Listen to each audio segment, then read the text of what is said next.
Andhra Pradesh deputy CM Pawan Kalyan party పెట్టి 12 సంవత్సరాలు. ఈ 12 సంవత్సరాలలో ప్రజలకు చేసిన మంచి అనేది శూన్యం.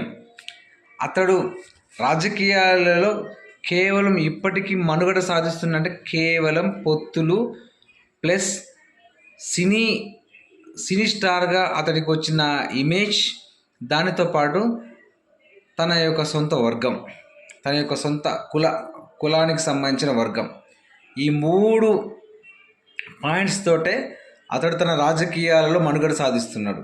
ముఖ్యంగా చంద్రబాబు నాయుడును ఒకప్పుడు ఒక రేంజ్లో తిట్టి, తన తల్లిని దూషించిన వాళ్ళు నేను చరిత్రలో క్షమించలేను అని చెప్పి నారా లోకేష్ని, చంద్రబాబు నాయుడిని నేను ఇక క్షమించనని చెప్పి వాళ్ళ మీద ఆ స్థాయిలో ధ్వజమెత్తిన పవన్ కళ్యాణ్ మరి ఈరోజు వాళ్ళ అడుగులకు మడుగులు ఒత్తుతూ వాళ్ళు ఏ రకంగా ఎప్పుడు మాట్లాడమంటే అప్పుడు మాట్లాడే విధంగా, ఎప్పుడు ప్రత్యర్థి పార్టీ జగన్ మీద విమర్శలు ఎప్పుడు చేయాలంటే ఆ టైంలో బయటకు వచ్చి మాట్లాడుతుంటాడు.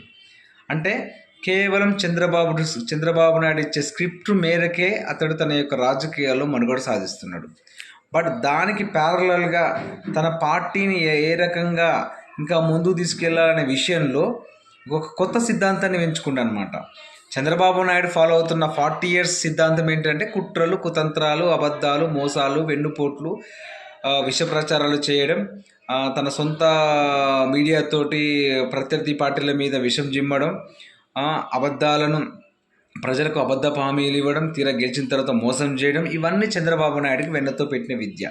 సేమ్ పవన్ కళ్యాణ్ కూడా యాజ్ ఇట్ ఈస్గా వాటిని ఫాలో అవుతూ ఇంకా చంద్రబాబు నాయుడుకి మించి ఇంకా అబద్ధపు కుట్ర కుతంత్ర నీచ రాజకీయాలకు కేర్ ఆఫ్ అడ్రస్గా మారిపోయాడు.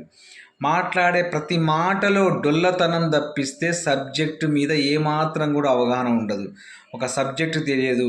ఒక పొలిటికల్ నిర్మాణాత్మక పాత్ర మనం ఏ రకంగా పోషించాలి, ప్రజలకు ఏ రకంగా మంచి చేయాలి, దాని మీద క్లారిటీ ఉండదు. ఎంతసేపు ఆఖరికి తను చదివిన చదువు మీద కానీ, తను పుట్టిన పుట్టుక మీద కానీ ఏ దాని మీద క్లారిటీ లేదు. ఒకసారి నీ తెలంగాణలో పుట్టినట్టు, ఇంకోసారి నేను ఆంధ్రాలో పుట్టినట్టు, ఇంకోసారి నాది ఎంపీసీ అంటాడు, ఇంకోసారి నాది బైపీసీ అంటాడు. ఇలా పుట్టిన స్థలాలే ఒక 6-7 సార్లు మార్చినవాడు, చదువుకున్న చదువును కూడా మార్చినవాడు. ఇంకా రాజకీయాలలో అలాంటి కుతంత్ర రాజకీయాలకి అలవాటైపోయిన మనిషిగా పవన్ కళ్యాణ్ ఆ మార్గాన్ని ఎంచుకోవడం వల్ల అతనికి ఇంకా రాజకీయాలను ఏ రకంగా ముందు తీసుకెళ్లాలో ఒక క్లియర్ కట్గా అర్థమైపోయింది అనమాట. సో ప్రజెంట్ అతను దాన్నే ఫాలో